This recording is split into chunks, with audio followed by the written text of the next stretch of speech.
Sadashiva Samarambam Shankaracharya Madhyamam Asmadacharya Paryantam Vande Guru Paramparam Ishvaro Guratmiti Murti Veda Vibhagine Vyomabda Vyapta Dehaya Dakshinamurtaye Namaha Sava Vedanta Sedanta Gocharam Tamagocharam Govindam Paramanandam Satsiguru Pranatoshmaham Om Om Shanti Shanti Shanti Om Namaste.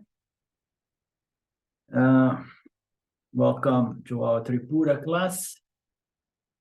We have seen the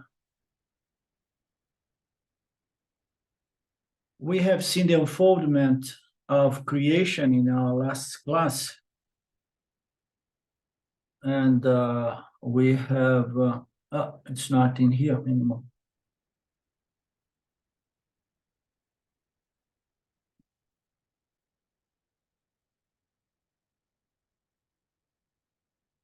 Okay.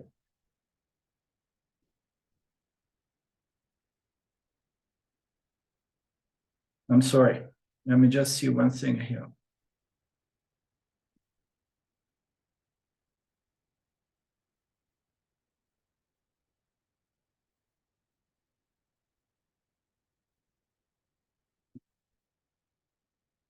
You remember the verse we stopped last class, Mark? I think we're on verse 61, Arlindo. 61. I believe so. Okay.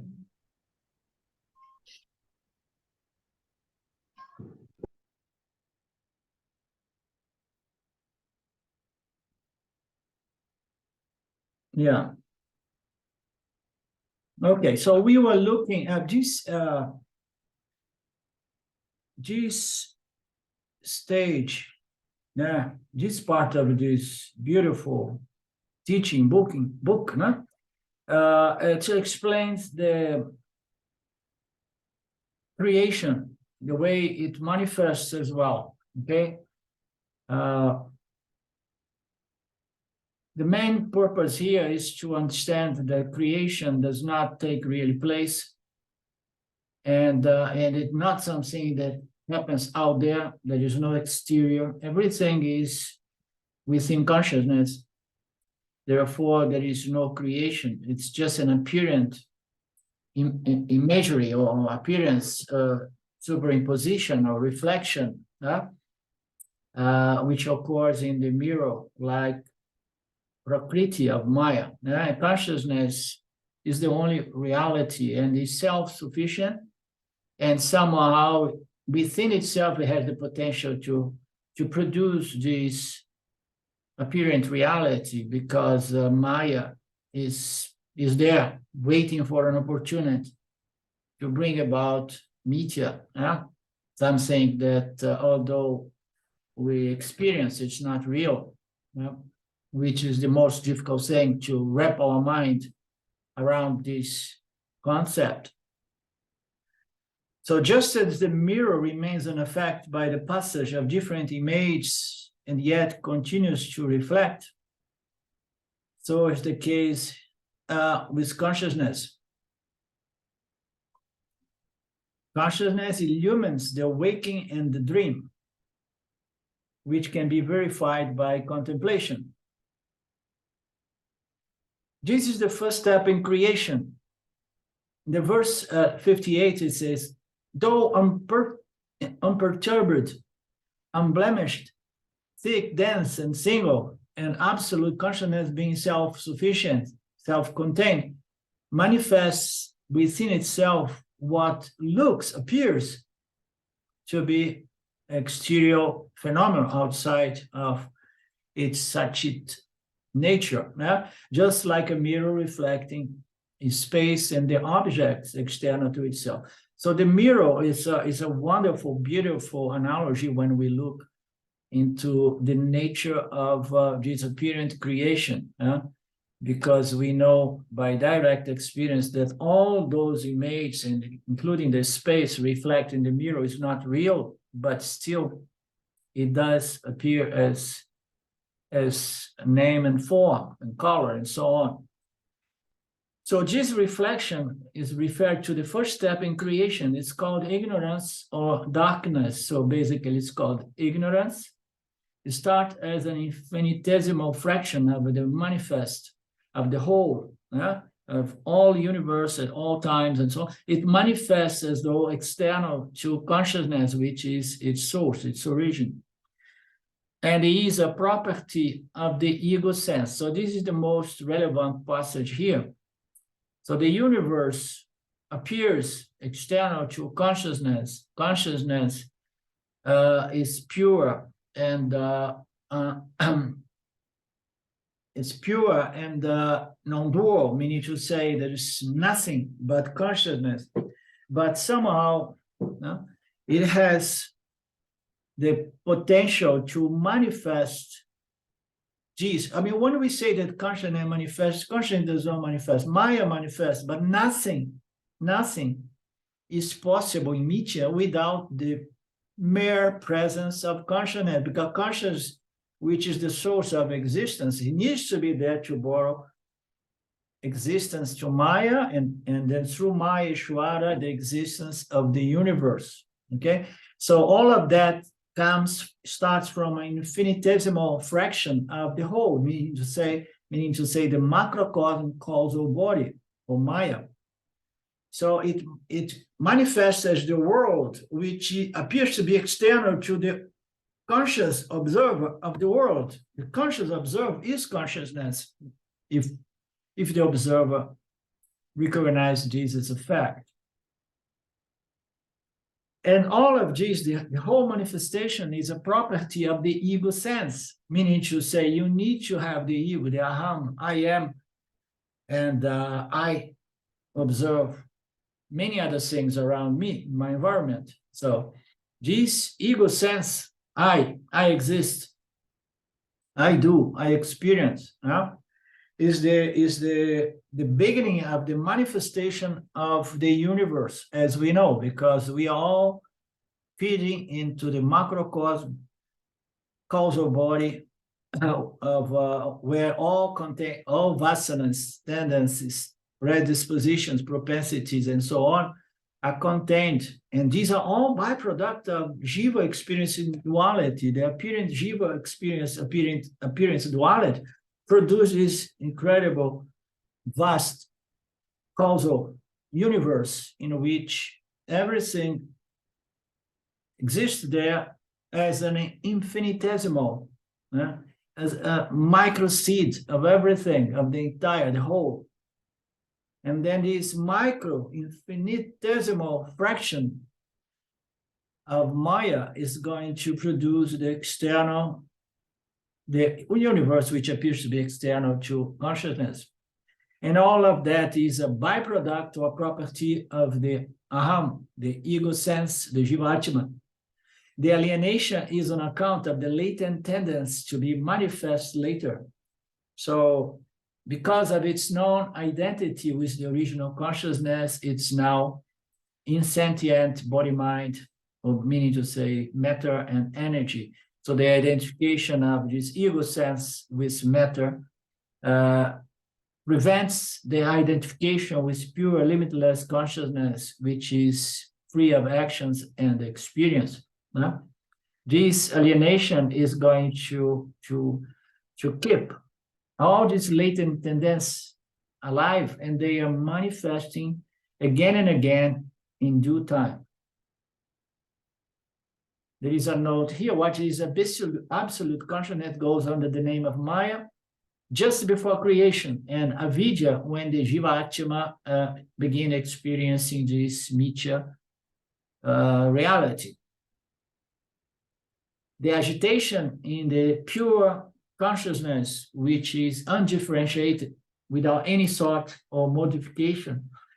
Any modification or agitation is due to what? To the ego and its tendencies, okay, which had not merged into consciousness as consciousness. So we spoke a little bit about that last class, and then the ego remains there. The body dies, and then the ego did not dissolve in the ocean of Brahman because of one's latent tendency for continuation, for more experience, for more this and more that. So this fructifying latent tendency, which had not merged to consciousness, into consciousness as consciousness, okay, is going to bring about another birth, and here is going to bring another universe, because even when there is a dissolution, full pralaya, when everything, Maya is tired, once you have a good sleep, and then yet, so the ego sense, which has not dissolved in its understanding, in consciousness, will hold its latent tendency, and they are going to come back, all these ego sense, as individuals in the next universe. That consciousness which illumines the exterior is called Shiva Tattva, whereas the individual I sense is Shakti Tattva. Shiva is awareness of the exterior. Shakti is the dynamic force operating tendency in the individual self. So I don't know what to make of these technicalities, okay? So consciousness illuminating the exterior is Shiva Tattva, is the nature of Shiva, whereas the individual feeling I is Shakti Tattva. So I don't know, I leave it to you guys to say something or interpret as you wish.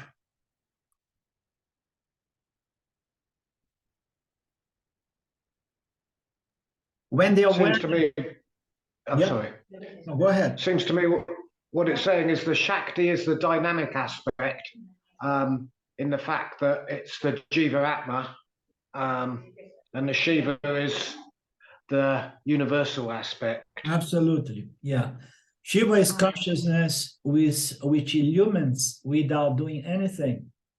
And the I, the ego, the Jivatma, is dynamic in nature, and illumines its own environment. Yeah, well said, Mark.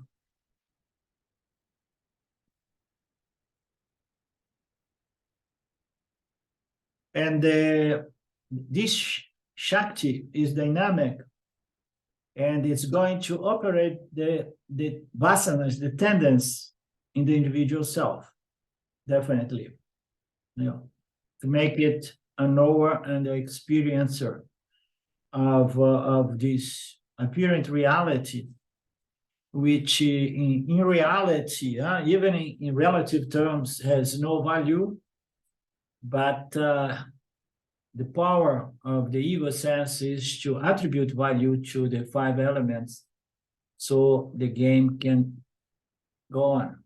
When the awareness of the exterior combined with the I encompass the entire imagined space as I, it's called Sadashiva Tattva. So again, I leave to you the interpretation of this passage. When the awareness of the universe combined with the knowledge, with the I consciousness, encompass the entire imagined space as everything is I, this is called Sadashiva nature. So Sadashiva Tattva.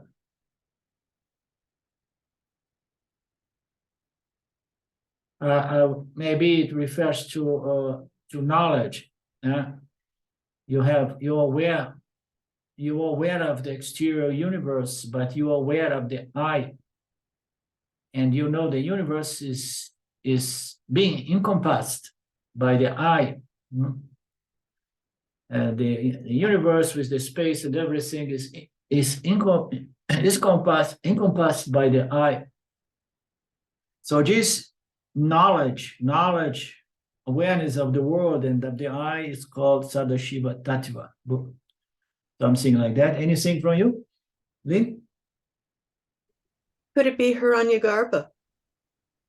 Hmm? Could it be Hiranyagarbha? Macrocosmic subtle. Yeah.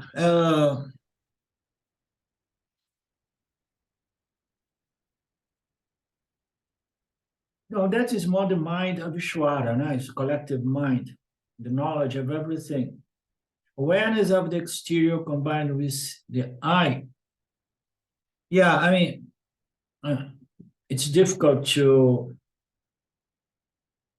interpret what the author here is trying to point to. Understand?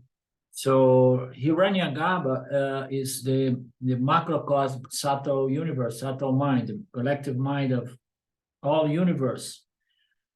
So let's see how it goes here. When later discarding the abstraction of the self and the exterior, clear identification with the insentient space and the objects in it takes place, and this is called Ishvara Tattva. So another concept to contemplate. So we have the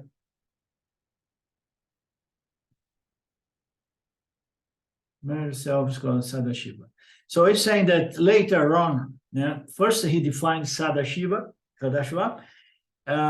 which in our day-to-day understanding means the first guru, the first knowledge, yeah? the ultimate teacher. Yeah.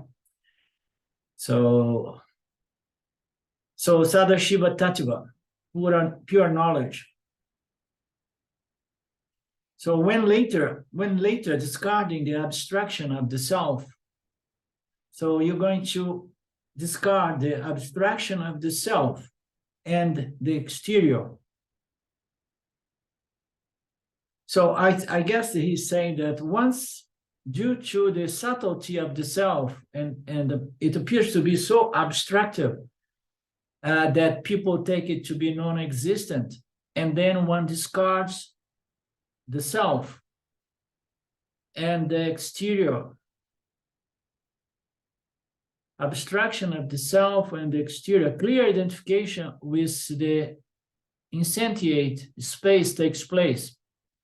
And this is called the nature of Ishvara Tattva. So the investigation into the last two steps, the nature of Ishvara and the nature of Brahman, is called knowledge, vidya. All these five tattvas are pure because they relate to an as yet undifferentiated condition, like potentialities in a seed. So you see this text, Swami Paramarthananda, if he would have taught this text, we would have great fun to enjoy his unfoldments here, because there is a lot to this verse, but needs to be properly interpreted, and exposed. And I don't know exactly where the author is going with these statements. Yes. And I don't see 5 tattvas discussed. I see 4. Do you know what the 5th could be? Shiva tattva, Shakti tattva, Sadashiva tattva, Ishvara tattva. 4. Yeah, let's see if it becomes a little bit clear here. Yeah.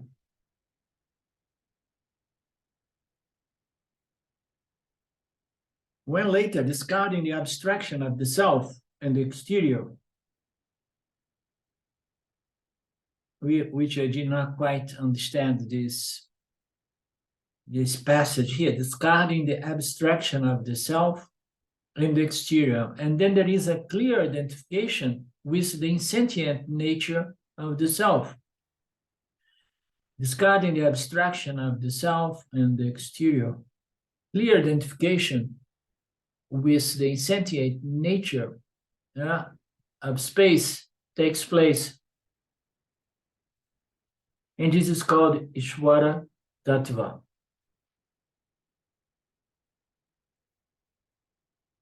We know that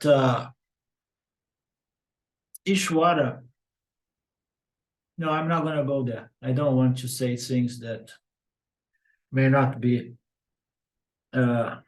appropriate or correct.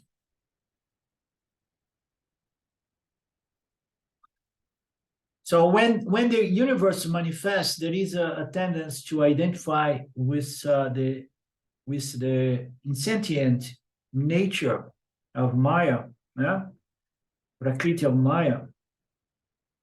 And then there is an identification with phenomenon, you know, and as if there is a letting go of pure knowledge or total identification as Brahman, yeah, and then there is identification with the insentient space, and this is called Ishvara Tattva.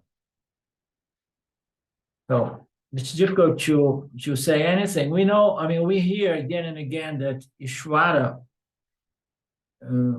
So from everything I know, I heard and I studied it, Ishvara is pure knowledge, but it's also self-knowledge. So Ishvara is the totality of knowledge of all universe at all times. But it's Ishvara is also self-realized. And I have heard that again and again. So being pure knowledge, pure sattva guna, he would not miss on understanding its true nature.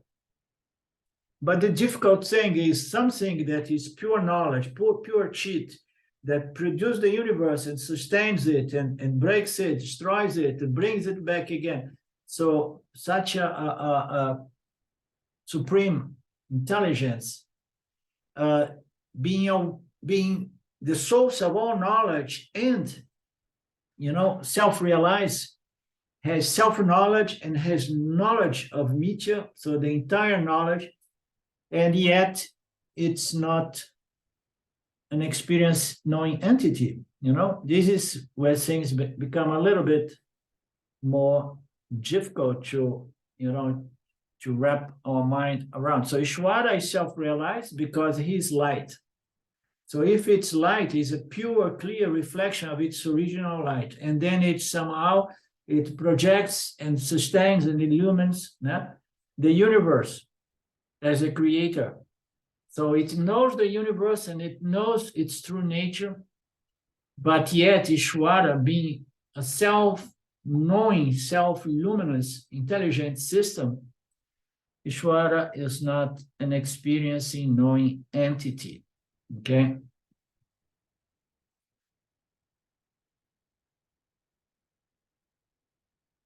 Ishvara Tattva. Once we investigate in the last two steps, we come to pure knowledge. All these five tattvas are pure because they relate to an as yet undifferentiated condition, like potentialities in a seed. So the tattvas, we see all these principles exist in the macrocosm causal body. And here is where he says, the five tattvas are pure because they are still in seed potential formation. They are yet undifferentiated. It's more or less like in the deep sleep. In the deep sleep, the ego sense of every individual on the planet is equal, all undifferentiated, okay? So that is the condition on the macro in which we have these tattvas, but yet not manifest, but they exist like potentialities in a seed, the seed of the universe. So let's see where we go with this line. After the differentiation is made manifest by will force, the insentient part predominates over the other parts, as opposed to the contrary condition before. So it seems it's unfolding from a different angle, the process of manifestation or creation of this Mithya universe. So before we have the pure tattva, when we look at the tattvas as the 5 elements, but when they are still called the 5 tattvas, we know that they are there in the macrocosm of the body as knowledge or potential or tendency. They are there, but they are not manifest. When they manifest in the subtle, and then we have something, and then they start breaking and recombine the proportions to create the universe of several configurations.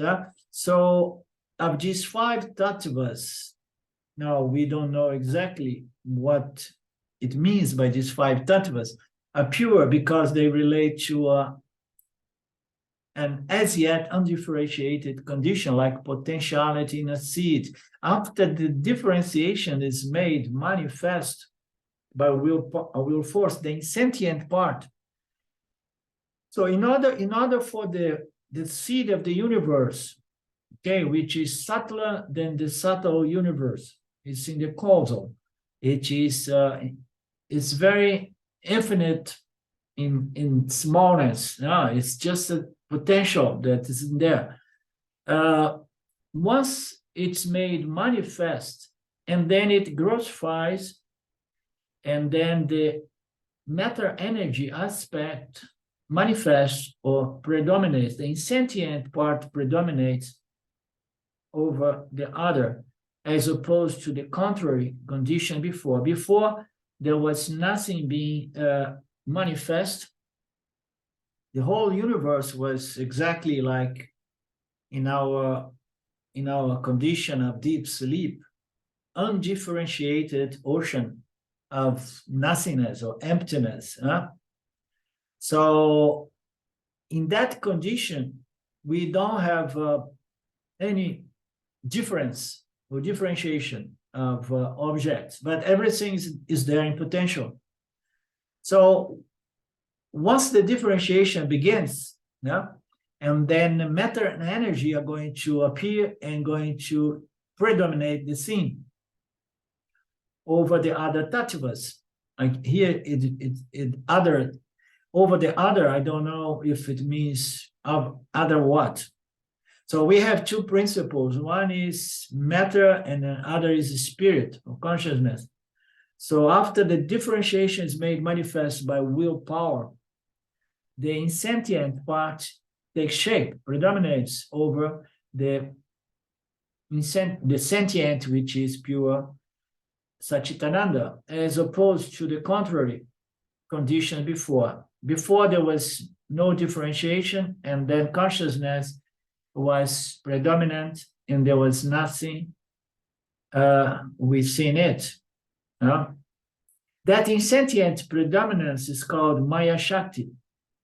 So now this is a little bit easier to make sense. The insentient predominance is called Maya Shakti. Okay, so Maya is integral part of Mitya, is the subtlest possible energy, and energy is by nature insentient.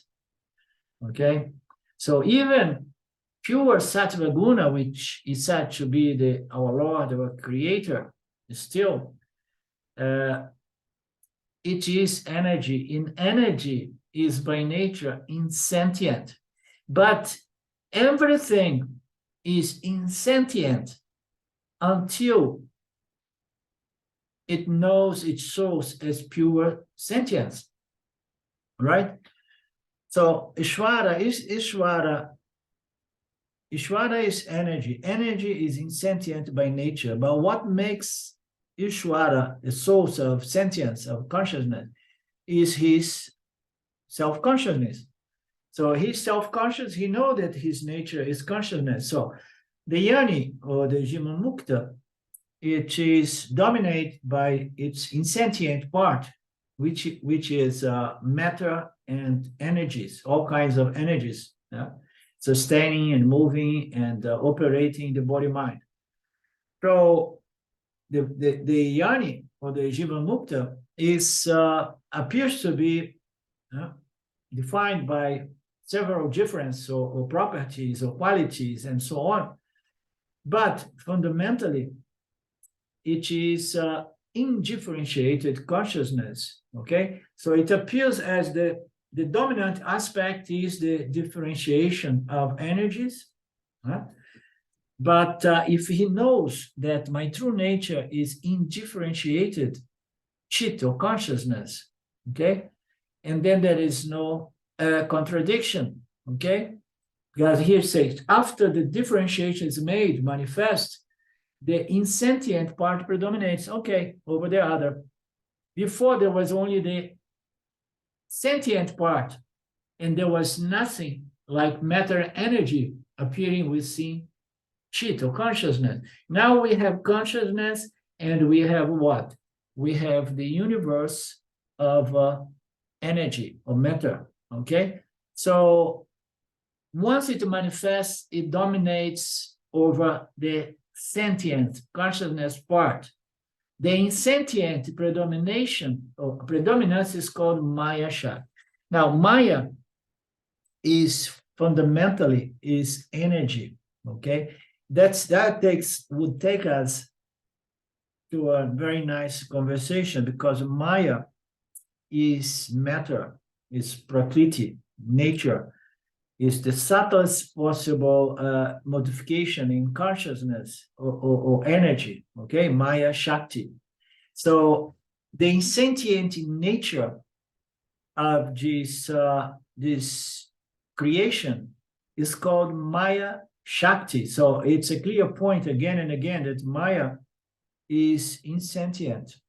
But Maya has the power to bring about something that in some discussions is said to be something that he does not really own, okay? So Maya Shakti, being pure energy, brings about what? Ishwara, Jiva, and Jagata. And when Ishwara comes, and then Ishwara has the potential for what? To be self-conscious.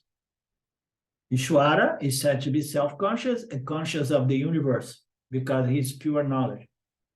When Jagata takes place, we have Jagata as insentient principle, insentient entity, the universe. It appears to be sentient and alive because it's sustained by pure intelligence. The intelligence comes from Ishwara, pure sattva. So when we have the universe, okay, Jagata, we know it's insentient, okay? We have Maya. Maya is very subtle and it is insentient. And then we have Ishwara and Jivatma. Ishwara, although it's an energy, it has so much knowledge, sattva, that allows Ishwara to be self-conscious, okay? So, and then Ishwara, although it is something, a byproduct of Maya, and Maya is inert or insentient, Maya brings about Ishwara with the potential of being self-conscious and conscious of the universe. And then we say Ishwara is almost the same thing as Brahman. That's why we say Ishwara 1, Ishwara 2, because it's pure knowledge, it's pure, and it's impossible that Ishwara is not self-knowing himself, itself, okay? And how about the Jiva Atma? So Maya Shakti is just inert, insentient, and then we have Ishwara that is self-conscious, and then we have Jiva Atma determined by infinite numbers of differentiations, yeah, among all the body-mind complex. After differentiations, clear steps like the sprout from a seed. So to conclude my line of thought here is that either Ishwara, although Ishwara is a byproduct of Maya, Maya is, in theory, is not self-conscious. It has the power to do what it does.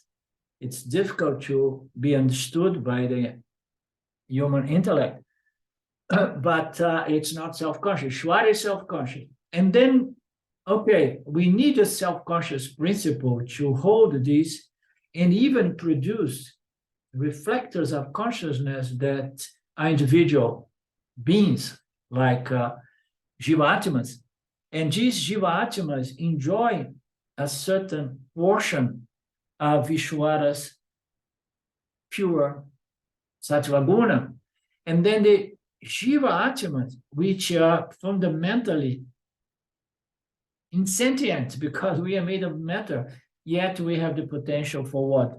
Self-knowledge. That's why we can say that Jivatma is Paramatma.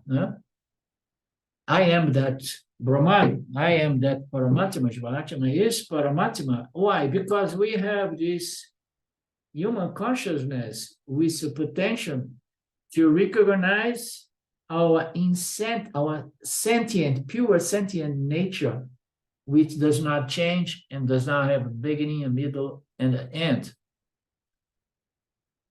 All the differentiations is established due to all the tendencies like the sprout from a seed.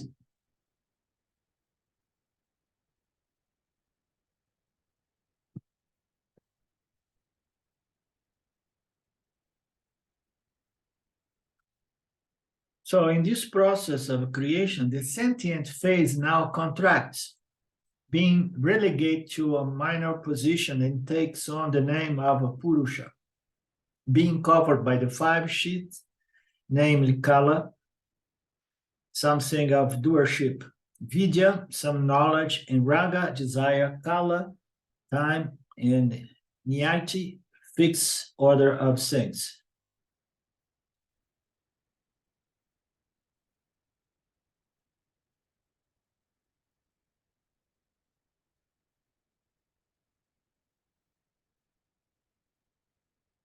So consciousness as if like contracts or densifies or grossifies, being relegated to a minor position in this process of the tattvas dividing and so on, to bring about the elements in denser and more denser constructs.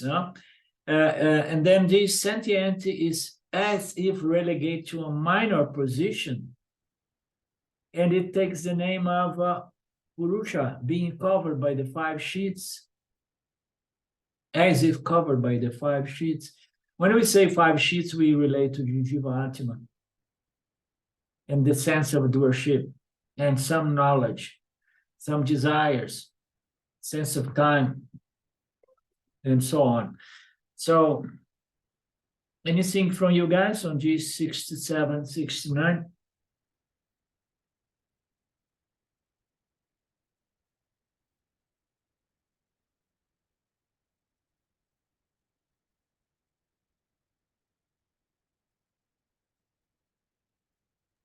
It's just a very interesting look at 5 sheets, which, we've learned as the koshas that are Anandamaya, Vijnanamaya, etc. So it's very different. What is different? I did not get your point, Lynn. That when I think of the koshas, the 5 sheets, I think of Anandamaya, Vijnanamaya, Manomaya, etc. I don't think of it in terms of Vidya or Kala or things like that. It's a different take than the Upanishadic explication of the sheets. Yeah. I guess he's saying here, the author is saying that as if there is a process on which consciousness is superimposed with matter and energy, and then there is something like a process of grossification, and then energies are going to become denser and denser and denser and denser, and then consciousness as if would be relegated to a minor position. But this is all, I mean, as we know, it does not make much sense after all. You understand? Because consciousness is not really relegated to a minor position here and there, but from the standpoint of the manifestation, that's why this universe is said to be ignorance, Maya, beautiful, intelligent, ignorant. This ignorance, it does make it appear as if consciousness goes through a process of self-ignorance as it densifies, here it says contracts, densifies, and then it becomes less and less and less aware of its nature to appear as the Jiva-Atma. So, and then its true nature as consciousness is relegated to forgetfulness or minor position. And it takes on the name of Purusha.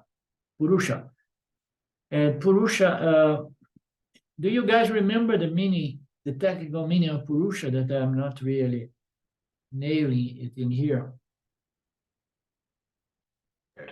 I think Purusha refers to spirit. Usually they come in together, Purusha and Prakti. Prakti refers to matter, Purusha, spirit.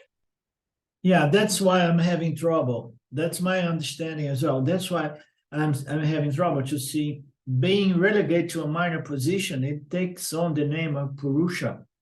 I don't know. Purusha would be what? The individual soul, which is extremely subtler than the 5 sheets and the mind and so on. So what it seems to be saying that there is a process of grossification of these extremely subtle energies to bring about certain configurations, certain constructs, such as the human body mind. And then there is an appearance, ignorance developed, and then consciousness being the illuminant of everything is as if kept on a minor position.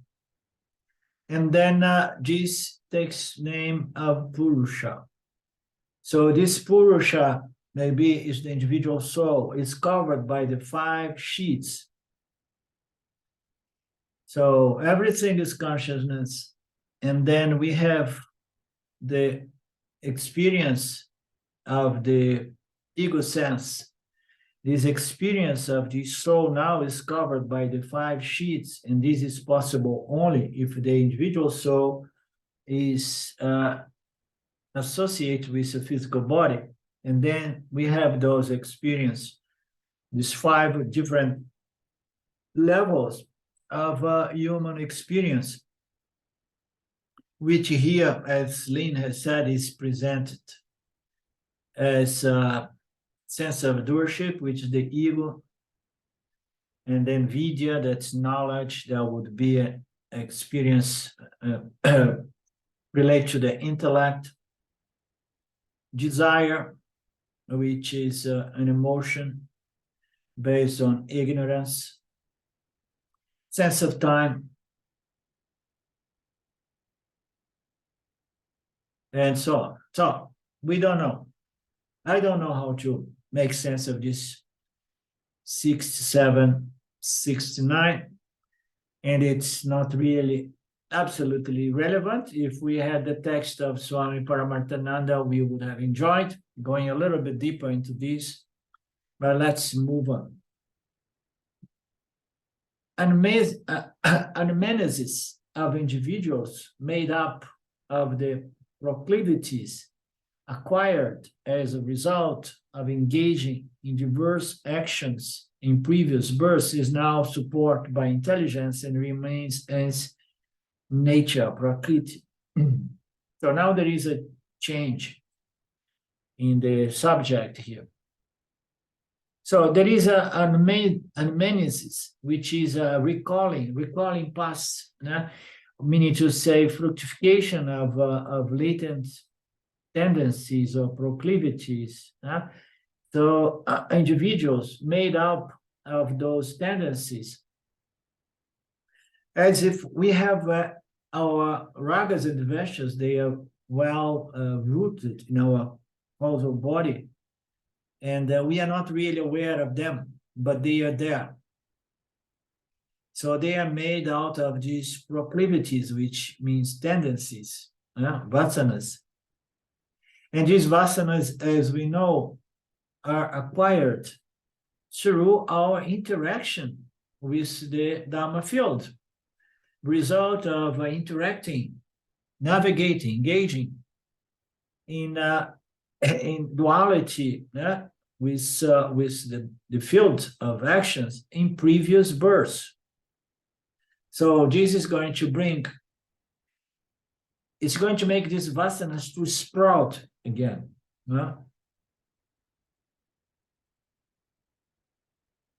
So this causal tendencies is now supported by intelligence. And this is the apparent nature of the individual soul. Could be seen this way. Because we are talking about the individual engaging in action and then developing proclivities. And then these proclivities comes to the conscious level, are being recalled, anamnesis of individuals, what is unconscious become conscious, and then all of that is being supported by intelligence.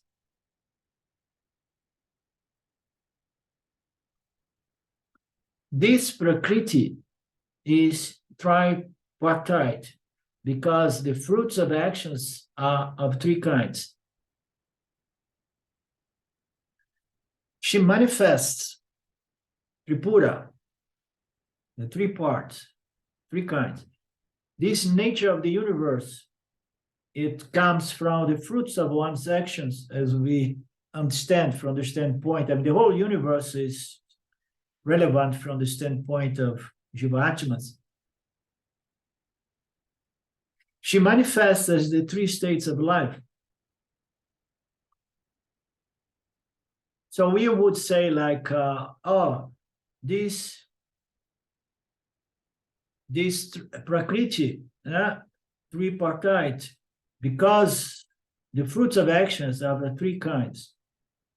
So we could say, these tripartite, sattva, rajas, and tamas. Okay, but here it presents as three kinds of prakriti.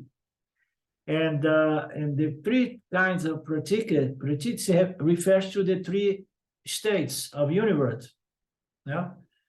The wakeful, the awake state, universe, the dream universe, and the deep sleep state. As we know, these three states, they are conditioned by the three energies. Now, wakeful state, we need a lot more rajas, a lot more tamas, to interact with the field. In the dream, we need a lot of sattva. In a deep sleep, a lot of tamas. In any case, we have these three universe, three realms, three dimensions of experience, which is a manifestation of the prakriti, which somehow, conditioned by these three energies, fructifies in these three dimensions or realms or orders of experience. And then this Tripura assumes the name of chitta or mind. So now we are bringing the manifestation of Brahman as chitta or the mind. The anamnesis goes by the name of prakriti in dreamless slumber, and chitta in the other two states. So it's in the deep sleep. This amnesis goes by the name of prakriti, and then as the mind in the other two states, okay? As if in the deep sleep, mind is not present, but in the awake and dreaming, the mind is present and active. This anamnesis is always comprised of the insentient phase of one's tendency of the mind, and the sentient phase of pure intelligence.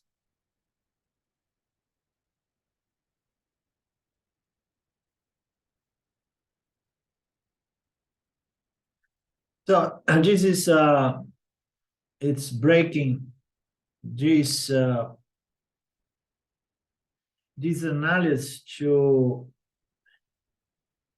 saying that this phenomenon of recalling or fructification of the unconscious into conscious, you know, is always comprised by two things.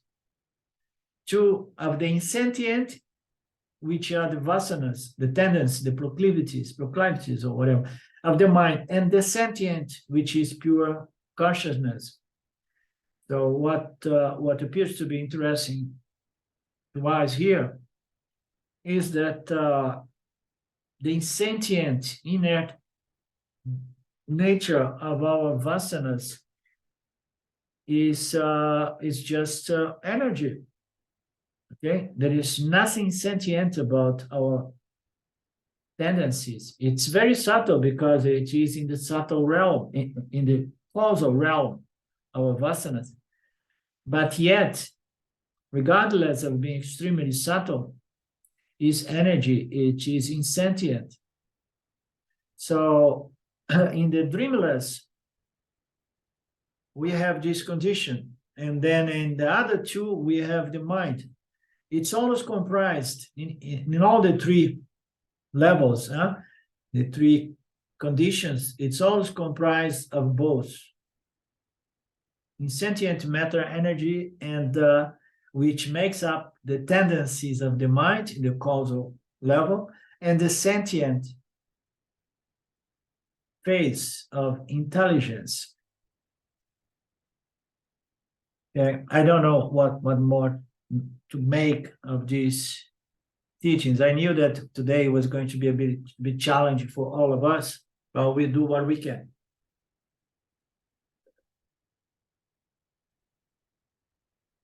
Feel free to contribute. This is the most technical and profound and difficult passage of this book to unfold. This is a teaching which is difficult, even if we don't go on this level or depth of pointers, you know, because it's not being properly explained. But any teaching involving creation or manifestation involving Maya and Ishvara is vague, most cases vague, abstract, and difficult to be understood. Okay, that's why we say that Maya is very difficult to be understood. When the tendencies still remain in abeyance without being used up, its totality is called avyakta, unmanifest. So there we go. We have our tendencies, our proclivities, and remain in abeyance without being used up. It means it's unmanifest, it's unconscious. So it appears only as difference in the conscious mind. In the two other states. In the two other states, we can see difference between my perception of the awake state and Philippe's perception of his awake state. And the same thing, my dreams are going to be different because there is difference in our tendencies, in our vasanas. But all of that go into the unmanifest during deep sleep. When the proclivities remain suspended, they are not used up, and then they are called unmanifest tendencies. It seems that he does not address that as the mind, because there is no difference it's undifferentiated, but he refers as mind in the subtle state or universe during the sleep, dream, and during the awake state. So it reminds me of Swami Dayananda, that he used to describe much of this conversation in regards to vasanas, because of this point. He used to say vasanas, they don't mean anything, because in that state there is only potential of the seed, there is nothing really being manifest. So you can observe your vasanas, but only in the conscious mind, when the mind, the chit, is active, and then you see. So we have an understanding that the most primordial law or principle operating the universe is causality, cause and effect. So if I have certain tendencies different from Philippe's tendencies, there must be a cause. The cause is in my unconscious mind, my vasanas. But my vasanas is deprived of a mind of its own, because it is indifferentiated. My unconscious mind and Mark's unconscious mind is the same thing. It is the ocean of indifferentiated prakriti. Sometimes we say an ocean of tamoguna that does not bring any differentiation. So once these tendencies appear in the chit, in the conscious mind, either on the awake state or the dream, and then we see, oh look, I have different tendencies from Philippe and Lynn and Mark, because and then we know, okay, so I dream the way I dream because I have my unconscious mind is different. But it's difficult to talk about unconscious mind because there is no mind there after all, right? When the proclivities still remain in abeyance without being sprouted or used up, we call them unmanifest tendencies. Difference arises only in the mind. There is no difference among individuals in deep sleep, and so it is prakriti. It's just tamoguna, like sometimes it is said to be. There is no reflection there. So it is prakriti, pure insentient energy, okay, with little or no reflectivity. The same assuming the name of chitta when difference manifests in the other two states. So consciousness is going to present its qualities and difference, and each one of these body minds have their own characteristics and likes and dislikes, tendencies. And then we have different body-mind complex. And then we are called chitta. Chitta in those two other states. But what we are in the deep sleep, prakriti, that's a new way to look at it. What you are, oh, I don't know. But I'm totally unconscious and I enjoy it. Now, when we say that total ignorance is bliss, the problem with Jiva Atmas is that we have a little bit of knowledge in the awake state, and we have a lot of ignorance there.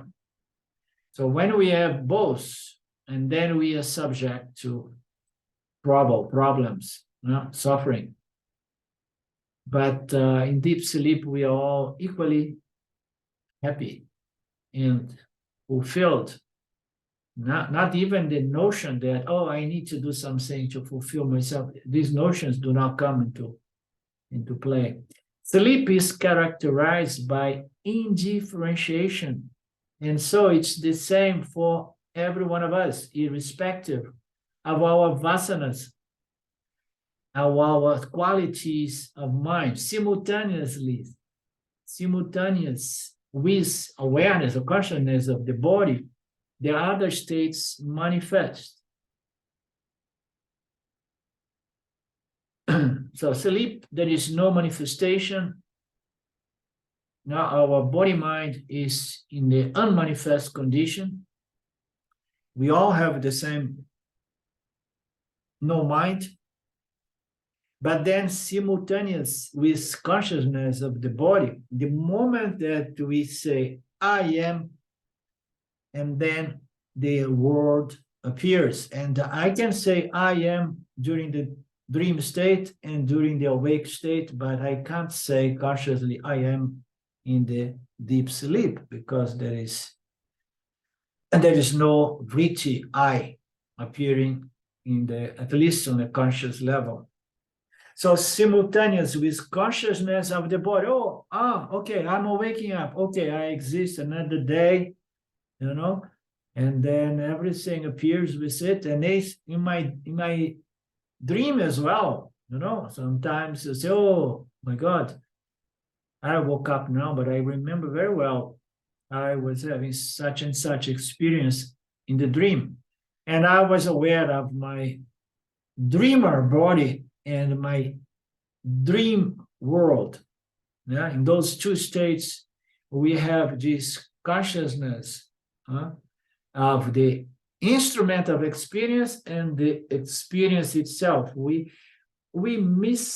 Most people miss the awareness of the body-mind. They are just so much out there that they somehow neglect the instrument of knowledge.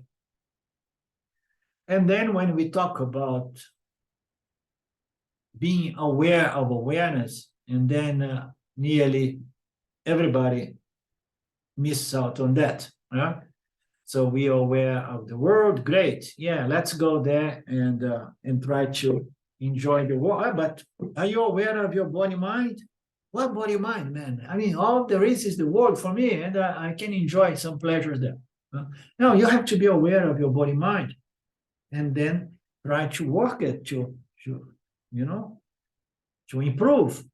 improvement of your body-mind, because you need to purify and become a wiser agent or instrument of experience for certain spiritual reasons, as we know. And then in the end, you are aware of the world, aware of your body-mind instrument of knowledge and experience, and aware of awareness, which is the end of the game here. Sleep is characterized by undifferentiation, and so it is the same for all, irrespective of our tendency. Simultaneous with the consciousness of the body, the other consciousness of your two worlds, world of dream and the world of awake, individual enjoyments, pleasure and pain are going to appear. They lie only in the wakeful and dream states, according as the innate tendencies of the mind mature and you yield fruits. So the same concept, we become enjoyers. I like to throw another term in there. When duality appears, and then the doer becomes an enjoyer. But I often like to say we become an enjoyer / sufferer. Because the scriptures say you want to be the doer and the enjoyer, because nobody acts for suffering. So, and then we call the doer and the enjoyer of the results, because that's what we wish. But when we fall for these vasanas, this ignorance, this tendency, propensities of the mind, I see the world, I see the body-mind, I even oversee the body-mind. I want to enjoy the world. I know that it's a source of pleasure and pain, but I want to be an enjoyer. The tendency of my mind is I want to enjoy the fruits of my actions. And by trying to do so, I become a sufferer. Well, we suffer. Why we suffer? We want individual enjoyments. We want to fulfill our vasanas, but by trying to go there and squeeze happiness and joy, we become a sufferer, no? Rather than enjoyer. No? When one crop is over, sleep supervenes, and then there is no enjoyment and no distinction according to the crops. Very nice. As the anamnesis is read with the next crop, sleep is shaken off and difference arise again. This is very nice, Mark, for anybody playing with crops and so on. So it's clear how the one undifferentiated condition manifests as the universe in all its diversity and resolves back into it periodically.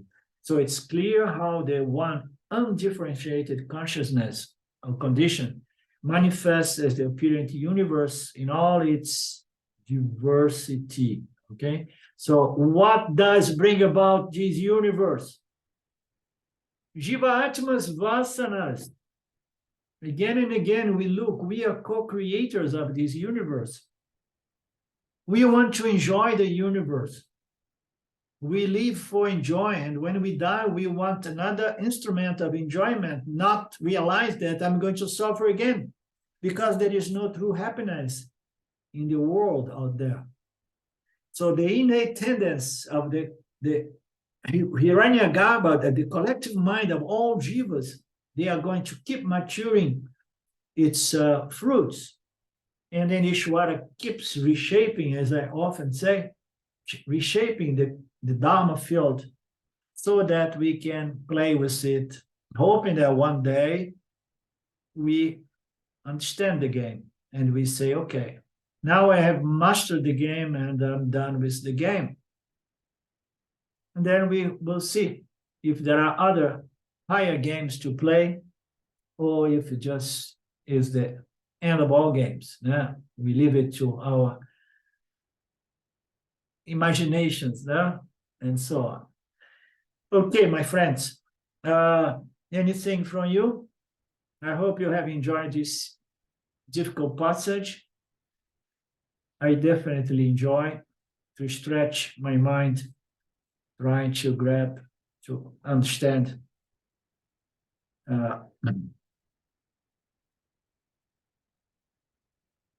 Anything from you guys?